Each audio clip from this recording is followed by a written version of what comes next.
Abhi, Sweety, ಏನಮ್ಮ ಏನೋ ಮಾತಾಡಬೇಕು ಅಂದ್ಬಿಟ್ಟು ಹಾಗೆ ಸುಮ್ಮನೆ ನಿಂತ್ಕೊಂಡ್ರೆ? ಅದೇ ಸರ್, ಯಾವ ಥರ ಮಾತಾಡಬೇಕು ಅಂತ ನಮ್ಗೆ ಅರ್ಥ ಆಗ್ತಾ ಇಲ್ಲ. ಏನೋ ಮಾತಾಡಬೇಕು ಅನ್ಕೊ ಬಂದು ಸರ್, ಆದರೆ ನಿಮ್ಮ ಮುಂದೆ ಹೇಗೆ ಮಾತಾಡಬೇಕು ಅನ್ನೋದೇ ಗೊತ್ತಾಗ್ತಾ ಇಲ್ಲ. ನೋಡ್ರಪ್ಪ, ನಾನು ಹೇಳ್ತೀನಿ ಕೇಳಿ. ನಾವು ಅಂತ ಕೆಲಸ ಮಾಡೋರು ಇಲ್ಲಿ, ಭೇದ ಭಾವ ಏನೂ ಇಲ್ಲ. ನಾನಿಲ್ಲಿ ಬಾಸು ಅಲ್ಲ, ನೀವು ವರ್ಕರ್ಸು ಅಲ್ಲ. ನಾವು ಫ್ರೆಂಡ್ಸ್ ಥರ ಇರಬೇಕು. ಓಕೆ, ಅದೇನು ಹೇಳಬೇಕು ಹೇಳಿ, ಆಯಿತಾ? ಅದೇ ಸರ್, ಇದು ಅರುಣ್ ಕೆಲಸದ ಬಗ್ಗೆ ಏನು ಮಾಡಿದ್ರಿ ಸರ್? ಪಾಪ ಅರುಣ್ ತುಂಬ ಚೆನ್ನಾಗಿ ವರ್ಕ್ ಮಾಡ್ತಿದ್ದ. ಕಾವ್ಯ ಬರೋ ಮುಂದೆ ಮೊದಲು ತುಂಬ ಚೆನ್ನಾಗಿ ವರ್ಕ್ ಮಾಡ್ತಿದ್ದ. ನೀವೇ ಎಷ್ಟೋ ಸತಿ ಅವನ್ನ ಅಷ್ಟು ಅಪ್ರಿಸಿಯೇಟ್ ಮಾಡಿದ್ದೀರಾ, ಎಷ್ಟು ಚೆನ್ನಾಗಿ ಕೆಲಸ ಮಾಡ್ತೀಯಾ ಹಾಗೆ ಹೀಗೆ ಅಂದ್ಬಿಟ್ಟು. ಆದರೆ ಏನು ಮಾಡೋದು, ಆ ಕಾವ್ಯ ಬಂದು ಅವ್ನ ಲೈಫ್ನೇ ಹಾಳು ಮಾಡಿಬಿಟ್ಲು. ಇವಾಗ ಹಳ್ಳಿಲಿದ್ದಾನೆ, ಅವನು ಬೇರೆ ಕಡೆ ಎಲ್ಲೂ ಟ್ರೈ ಮಾಡಿಲ್ಲ. ಬಂದರೆ ಇಲ್ಲಿಗೆ ಬರಬೇಕು ಕೆಲಸಕ್ಕೆ ಅಂದ್ಕೊಂಡು ವೆಯ್ಟ್ ಮಾಡ್ತಾ ಇದ್ದಾನೆ ಸರ್. ಪಾಪ ಅವನು. ಅದಕ್ಕೇನೆ ಸರ್, ನಾವು ನಿನ್ನೆಯಿಂದನೂ ಅದನ್ನೇ ಯೋಚನೆ ಮಾಡ್ದೋ.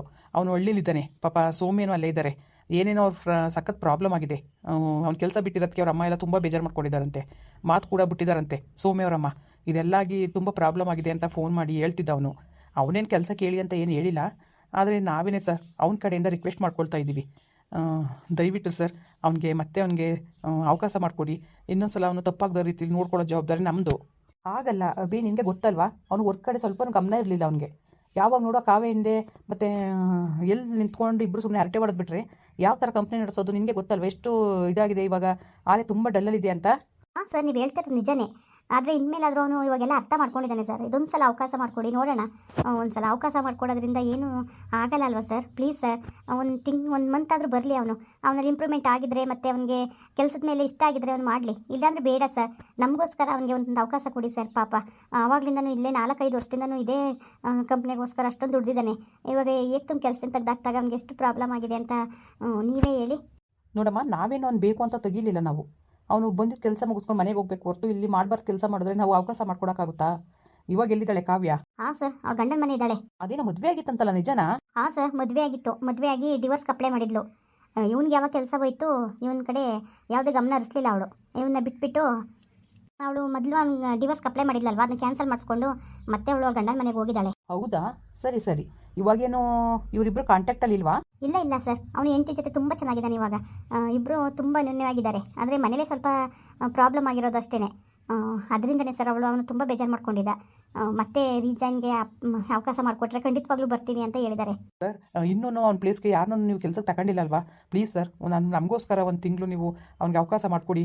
ಪಾಪ ಅವನು ನೋಡೋಣ, ಇದೊಂದು ಸಲ ಅವಕಾಶ ಮಾಡಿಕೊಟ್ಟು ನೋಡೋಣ, ಏನಾದರೂ ಇಂಪ್ರೂವ್ಮೆಂಟ್ ಆದರೆ ಆಗಲಿ ಸರ್. ಸರಿ ಆಯಿತು, ನೋಡಿ ಅವನ ನಾಳೆಯಿಂದನೇ ಕೆಲಸಕ್ಕೆ ಬರೋಕ್ಕೆ ಹೇಳಿ. ಓಕೆನಾ? Thank you sir. ನಿಜವಾಗ್ಲೂ ತುಂಬ ಖುಷಿ ಆಗ್ತಾ ಇದೆ. ತುಂಬ ಖುಷಿ ಆಗ್ತಾ ಇದೆ ಸರ್. ಸರ್, ನಾನು ಫೋನ್ ಮಾಡಿಕೊಡ್ತೀನಿ, ಅವ್ನಿಗೊಂದು ಮಾತು ಹೇಳ್ಬಿಡಿ ಸರ್. ಹಾಂ, ಖಂಡಿತ ಹೇಳ್ತೀನಿ. ಫೋನ್ ಮಾಡಿಕೊಡಿ. ಹಲೋ, ಹಾಯ್ ಅರುಣ್, ಹೇಗಿದೆಯಾ? ಚೆನ್ನಾಗಿದ್ದೀನಿ ಸರ್, ನೀವು ಹೇಗಿದ್ದೀರಾ? ನಾನು ಚೆನ್ನಾಗಿದ್ದೀನಿ. ಏನು ಅರುಣ್, ನೀನು ಕೆಲಸ ಬಿಟ್ಟು ಹೋದ್ಮೇಲೆ ಒಂದು ಫೋನ್ ಕೂಡ ಮಾಡಿಲ್ಲ ನೀನು? ಸರ್, ಅದು ಏನಪ್ಪ ಮರ್ತ್ಬಿಟ್ಟ ನೀನು? ಕೆಲಸದಿಂದ ತೆಗೆದುಬಿಟ್ರು ಬಾಸ್ ಅವ್ರನ್ನ ಏನು ಮಾತಾಡಿಸ್ಬೇಕು ಅಂತನಾ? ಸರ್, ಖಂಡಿತ ಇಲ್ಲ ಸರ್. ನಿಮ್ಮ ಆಫೀಸಲ್ಲಿ ನಾನು 5-6 ವರ್ಷ ಕೆಲಸ ಮಾಡಿ ಅನ್ನ ತಿಂದಿದ್ದೀನಿ. ನಾನು ಅಷ್ಟು ಬೇಗ ಮರ್ತ್ಬಿಡ್ತೀನಾ?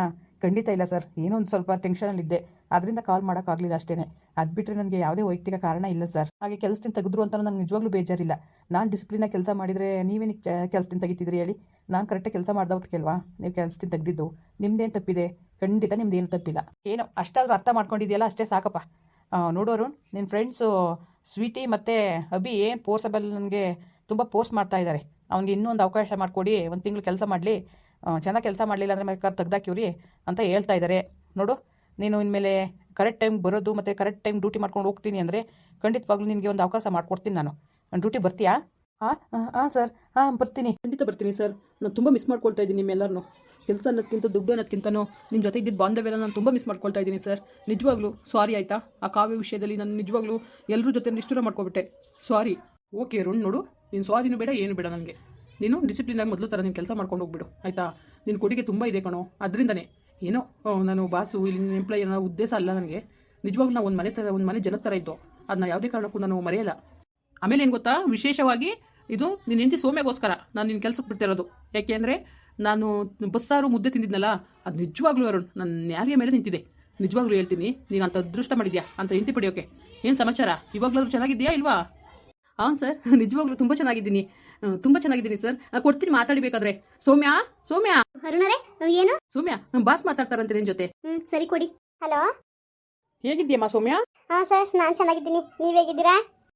ತುಂಬ ಚೆನ್ನಾಗಿದ್ದೀನಮ್ಮ, ತುಂಬ ಚೆನ್ನಾಗಿದ್ದೀನಿ. ಆಮೇಲೆ ಏನು ವಿಷಯ ಗೊತ್ತಾ, ಅರುಣ್ನ ನಾವು ಕೆಲಸಕ್ಕೆ ರೀಜಾಯಿನ್ ಮಾಡ್ಕೊಳ್ತಾ ಇದ್ದೀನಿ. ಹಾಂ ಸರ್, ನಿಜ ಹೇಳ್ತಾ ಇದ್ದೀರಾ? ಆಮ ನಿಜನೇ ಹೇಳ್ತಾ ಇರೋದು, ನಾನೇನೇ ಸುಳ್ಳು ಹೇಳಿ. ತುಂಬ ಥ್ಯಾಂಕ್ಸ್ ಸರ್. ನಿಮ್ಮಿಂದ ಹೆಂಗೋ ಸದ್ಯಕ್ಕೆ ಒಂದು ಕೆಲಸ ಸಿಕ್ಬಿಟ್ರೆ ಅವ್ರಿಗೆ ಅಷ್ಟೇ ಸಾಕು ನಮಗೆ. ನೋಡಮ್ಮ, ನಾನು ನಿಜ ಹೇಳ್ತೀನಿ, ಅರುಣ್ಗೋಸ್ಕರ ಅಲ್ಲ, ನಿನ್ನ ಕೈಯಲ್ಲಿ ಮತ್ತೆ ಮುದ್ದೆ ಬಸ್ ಸಾಂಬಾರು ಮತ್ತೆ ನಾಟಿ ಕೋಳಿ ಸಾಂಬಾರು ಮಾಡ್ಕೊಡ್ತೀನಿ ಅಂದರೆ ಮಾತ್ರ ನಾನು ಅವ್ನ ಕೆಲಸ ಸೇರಿಸ್ಕೊಳ್ತೀನಿ, ಇಲ್ಲ ಅಂದರೆ ಯಾವುದೇ ಕಾರಣಕ್ಕೂ ಇಲ್ಲ. ಸರಿ ಸರ್, ಆಯಿತು. ನೀವು ನಮ್ಮ ಮನೆಗೆ ಬರ್ತೀರ ಅಂದ್ರೆ ನಮ್ಮ ಭಾಗ್ಯ ಅಲ್ವಾ? ಆಯಿತು ಸರ್, ಖಂಡಿತವಾಗ್ಲೂ ಮಾಡ್ಕೊಡ್ತೀನಿ. ಬ್ಯಾಂಗ್ಳೂರ್ ಬಂದ ತಕ್ಷಣ ಫಸ್ಟ್ ನೀವು ಮಾಡ್ಕೊಡ್ಬೇಕು ಅಡುಗೆನ, ಓಕೆ? ಸರಿ ಸರ್, ಖಂಡಿತವಾಗ್ಲೂ ಸರ್, ನಿಮ್ಮಿಂದ ಭಾಳ ಉಪಕಾರ ಆಯಿತು. ಆಯ್ತಮ್ಮ, ಇರಲಿ ಆಯ್ತಾ. ಅವನು ಒಳ್ಳೆ ಗುಡ್ ವರ್ಕರ್ ಅಮ್ಮ, ಒಳ್ಳೆ ಕೆಲಸ ಚೆನ್ನಾಗಿ ಮಾಡ್ಕೊಂಡು ಹೋಗ್ತಾ ಇದ್ದ.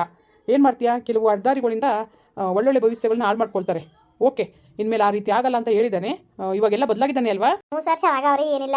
ಆಯ್ತಮ್ಮ, ಆಯಿತು. ನೋಡು, ತಲೆಗೆಡ್ಸ್ಕೊಬೇಡ, ಎಲ್ಲ ಒಳ್ಳೇದಾಗುತ್ತೆ ಆಯಿತಾ. ನೀವು ಆದಷ್ಟು ಬೇಗ ಬೆಂಗಳೂರು ಹೊರಟು ಬರಬೇಕು. ಅದು ನೀನು ಬಿಟ್ಬಿಟ್ಟು ಬಂದ್ಬಿಡ್ತಾನೋ, ನಿನ್ನ ಜೊತೆಲೇ ಬಾ. ಖಂಡಿತ ಸರ್, ನಿಜವಾಗ್ಲೂ ನೀವು ಇಷ್ಟು ಪ್ರೀತಿ ಇಟ್ಕೊಂಡಿದ್ದೀರಲ್ಲ, ನನಗೆ ಭಾಳ ಖುಷಿ ಆಯಿತು ಸರ್. ಏನು ಮಾಡೋದಮ್ಮ, ನೀನು ಮಾಡ್ಕೊಟ್ಟಿದ್ದ ಮುದ್ದೆ ಬಸ್ ಸಾಂಬಾರನ್ನ ಮರೆಯೋಕೆ ಆಗ್ತಾ ಇಲ್ಲ ನನಗೆ. ಥ್ಯಾಂಕ್ಸ್ ಸರ್, ನಿಜವಾಗ್ಲೂ ಈ ಬಡವೆ ಮಾಡಿರೋ ಊಟ ನಿಮ್ಗೆ ಇಷ್ಟ ಆಯ್ತಲ್ಲ, ಅದೇ ನನ್ನ ಅದೃಷ್ಟ. ಯಾಕೆ ಅನ್ಕೊಳ್ತೀಯಾ? ಯಾರು ಬಡವರು ಶ್ರೀಮಂತರು ಅನ್ನೋದಿಲ್ಲಮ್ಮ, ನಾವು ನಡ್ಕೊಳ್ಳೋ ರೀತಿಲಿರುತ್ತೆ ಅಷ್ಟೇ. ಏನಿದ್ದೇನು, ಸರಿನಾ? ಒಳ್ಳೇದಾಗಲಿ ಅಮ್ಮ. ಆಯಿತು, ಆದಷ್ಟು ಬೇಗ ಹೊರಟು ಬನ್ನಿ. ಹಾಂ ಸರಿ ಸರ್, ಆಯಿತು. ಸರ್, ಕೊಡ್ತೀನಿ. ಕೊಡಮ್ಮ, ಕೊಡು. ಸರ್ ನೋಡರುಣ್, ನೀನು ಯಾವಾಗ ಬರ್ತೀಯಾ? ಸರ್, ಇನ್ನೊಂದು 2 ಡೇಸು ಅಪ್ಪ ಅಮ್ಮನ್ನೆಲ್ಲ ಒಪ್ಪಿಸ್ಬಿಟ್ಟು ಬರಬೇಕಲ್ಲ. ಓಕೆ, ನೋಡು, ಮಂಡೆಯಿಂದ ಜಾಯ್ನ್ ಆಗಿಬಿಡು. ಸರ್, ಆಯಿತು. ಸರಿಯಪ್ಪ, ಆಯಿತು. Sir, thank you sir, thank you so much. ನೋಡಪ್ಪ, ನೀನೇನಿದ್ರು ಥ್ಯಾಂಕ್ಸ್ ಹೇಳಬೇಕು ಅಂದರೆ ನಿನ್ನ ಫ್ರೆಂಡ್ಸ್ ಅಭಿ ಮತ್ತು ಸ್ವೀಟಿಗೆ ಹೇಳು, ಆಯಿತಾ? ಅವರೇ ನನಗೆ ಒಪ್ಪಿಸಿದ್ದು. ಓಕೆ, ಸರಿ ಸರ್, ಆಯಿತು. ಫೋನ್ ಮಾಡಿ ಮಾತಾಡ್ತೀನಿ. ಸರಿಯಪ್ಪ, ಸರಿ, ಆಯಿತು. ಸೌಮ್ಯ, ನಿಜವಾಗ್ಲೂ ಕೆಲಸ ಸಿಗುತ್ತೆ ಅಂತ ಅನ್ಕೊಂಡಿರಲಿಲ್ಲ ಸೌಮ್ಯ, ನನಗಂತೂ ತುಂಬ ಖುಷಿ ಆಯಿತು. ನನಗೂ ಅಷ್ಟೇ ರೀ, ನನ್ನ ಕಾಲ್ಗುಂಡಿಂದ ಕೆಲಸ ಹೋಯ್ತು ನಿಮಗೆ ಅನ್ಕೊಬಿಟ್ಟಿದ್ದೆ ನಾನು. ನಿಜವಾಗ್ಲೂ ಸಮಾಧಾನ ಆಯ್ತು ಈಗ. ಬಾ, ಕುತ್ಕೋ ಬಾ. ಯಾಕಾಗ ಅನ್ಕೊಂಡೆ ನೀನು? ನೋಡು, ಅವೆಲ್ಲ ಕಾಲ್ಗುಣ ಕೈಗುಣ ಅವೆಲ್ಲ ಸುಳ್ಳು, ಅವೆಲ್ಲ ನಾನು ನಂಬೋದೂ ಇಲ್ಲ. ಏನೋ ರೀ, ನಿಮ್ಗೆ ಕೆಲಸ ಸಿಕ್ಕಿದಂತೂ ನಂಗೆ ಭಾಳ ಖುಷಿ ಆಯಿತು. ನನಗೂ ಅಷ್ಟೇ, ಅದು ನಿನ್ನ ಜೊತೆ ಹೋಗ್ತಾ ಇದ್ದೀನಿ ಅಲ್ವಾ, ನನಗಂತೂ ತುಂಬ ಖುಷಿ ಆಗ್ತಾ ಇದೆ. ಇಬ್ರು ಬೇಗ ಹೋಗೋಣ. ಅಮ್ಮ ಮತ್ತು ಚಿಕ್ಕಮ್ಮ ಎಲ್ಲೋಗಿದ್ದಾರೆ? ಎಲ್ಲೋ ಹೋಗಿದ್ದಾರೆ, ಅದು ಎಲ್ಲೋದ್ರೂ ಗೊತ್ತಿಲ್ಲ. ಸರಿ ಸರಿ, ಬತ್ತೆ ಹೇಳ್ಬಿಟ್ಟು ಹೊರಡೋಣ. ಹಾಗೆ ನಿಮ್ಮ ಅಮ್ಮನಿಗೂ ಹೇಳೋಣ. ಬೇಡ ಬಿಡಿ, ಅಮ್ಮನಿಗೆ ಇವಾಗ ಏನು ಹೇಳೋದು ಬೇಡ. ನಾವು ಅಲ್ಲಿ ಹೋಗಿ ಸೆಟ್ಲ್ ಆದ್ಮೇಲೆ ಬೇಕಾದ್ರೆ ಹೇಳೋಕ್ಕಾಯ್ತದೆ. ಸರಿ, ಆಯಿತು. ನೀನು ಹೇಗೆ ಹೇಳ್ತೀಯ ಹಾಗೆ. ಏನರಪ್ಪ, ಖುಷಿ ಆಯ್ತಾ? ತುಂಬ ಖುಷಿ ಆಯಿತು ಸರ್, ನಿಜವಾಗ್ಲೂ. ಎಷ್ಟು ಸರ್, ನೀವು ನಮ್ಮ ಫ್ಯಾಮಿಲಿ ಥರ, ನಮಗೆಲ್ಲ ಫಾದರ್ ಥರ ಸರ್ ನೀವು. ನಿಜವಾಗ್ಲೂ ನಮ್ಮನ್ನ ಏಳಿಗೆ ಎಷ್ಟು ಇಷ್ಟಪಡ್ತೀರಾ, ಎಷ್ಟು ಸೆಲೆಬ್ರೇಷನ್ ಮಾಡ್ತೀರಾ. ನಿಜವಾಗ್ಲೂ ನೀವು ಎಷ್ಟೇ ಶ್ರೀಮಂತರಾದ್ರೂ ನಮ್ಮಂಥ ಬಡವರ ಮೇಲೆ ನಿಮ್ಮ ಪ್ರೀತಿ ಇದೆಯಲ್ಲ, ಅಷ್ಟೇ ಸಾಕು. ಏನು ಹೇಳ್ತಾ ಇದೆಯಮ್ಮ ಸ್ವೀಟಿ? ನಾನು ಶ್ರೀಮಂತ ಆಗೋಕ್ಕೆ ನೀವೇ ತಾನೇ ಕಾರಣ. ನಿಮ್ಮೆಲ್ಲ ಶ್ರಮ ದುಡಿಮೆಯಿಂದ ಅಲ್ವಾ ನಾನು ಶ್ರೀಮಂತನಾಗಿರೋದು. ನೋಡು, ನಾನು ಅವೆಲ್ಲ ಇಟ್ಕೊಂಡೇ ಇಲ್ಲ ಮನಸ್ಸಲ್ಲಿ, ಆಯಿತಾ? ನನಗೆ ಆ ಥರ ಇಲ್ಲ. ನಾನು ದೊಡ್ಡವರು ಚಿಕ್ಕವರು ಅಂತ ನನ್ನ ಮನಸ್ಸಲ್ಲಿ ನಾನು ಯಾವತ್ತೂ ನಾನು ಏಣಿಕೆ ಮಾಡೇ ಇಲ್ಲ. ಎಲ್ಲ ನಾವೆಲ್ಲ ಒಂದೇನೆ, ಸರಿನಾ? ಅದು ನಿಮ್ಮ ದೊಡ್ಡ ಗುಣ ಸರ್. ಹೇಗೋ ಅರುಣ್ ಕೆಲಸ ಸೇರ್ಕೊತಾನೆ ಅಂದಮೇಲೆ ನಂಗೆ ಅದೇ ಖುಷಿಯಾಗಿದ್ದು. ನಿಜವಾಗ್ಲೂ ನಿಮ್ಮಂಥ ಒಳ್ಳೆ ಗೆಳೆಯರು ಪಡ್ತಾ ಅವನೇ ಪುಣ್ಯವಂತ ಅಂತ ಹೇಳಬೇಕು. ಇವತ್ತೇನಿದ್ರು ನಮ್ಮ ಕೆಲಸ ಎಷ್ಟು, ನಾವೆಷ್ಟು, ನಮ್ಮ ಸೇಫ್ಟಿ ಎಷ್ಟು ಅಂತ ನೋಡ್ಕೊಳ್ತಾರೆ ಹೊರತು ಇನ್ನೊಬ್ಬರ ಬಗ್ಗೆ ತಲೆಗೆಡ್ಸ್ಕೊಳ್ಳೋ ಜನ ತುಂಬ ಕಮ್ಮಿ. ಅಂಥದ್ರಲ್ಲಿ ನಿಮ್ಮಂಥ ಒಳ್ಳೆ ಸ್ನೇಹಿತರು ಪಡೆದಿರೋನು ಅವ್ನು ನಿಜವಾಗ್ಲೂ ಅದೃಷ್ಟ ಅಲ್ವಾ? ಇಲ್ಲ ಸರ್, ಅವನು ತುಂಬ ಒಳ್ಳೆ ಹುಡುಗನೇ. ಓಕೆ, ಆಯ್ತಪ್ಪ. ಇವಾಗ ಫೋನ್ ಮಾಡಿದ್ದೀನಿ ಅಲ್ವಾ, ಮತ್ತೆ ನೀವು ಫೋನ್ ಮಾಡಿ ಮಾತಾಡಿ ಅವನಿಗೆ. ಖಂಡಿತ sir, thank you sir. Okay okay okay. ಮುಂದುವರಿಯುವುದು. ಪ್ಲೀಸ್ ಲೈಕ್ ಮಾಡಿ, ಕಮೆಂಟ್ ಮಾಡಿ, ಸಬ್ಸ್ಕ್ರೈಬ್ ಮಾಡಿ.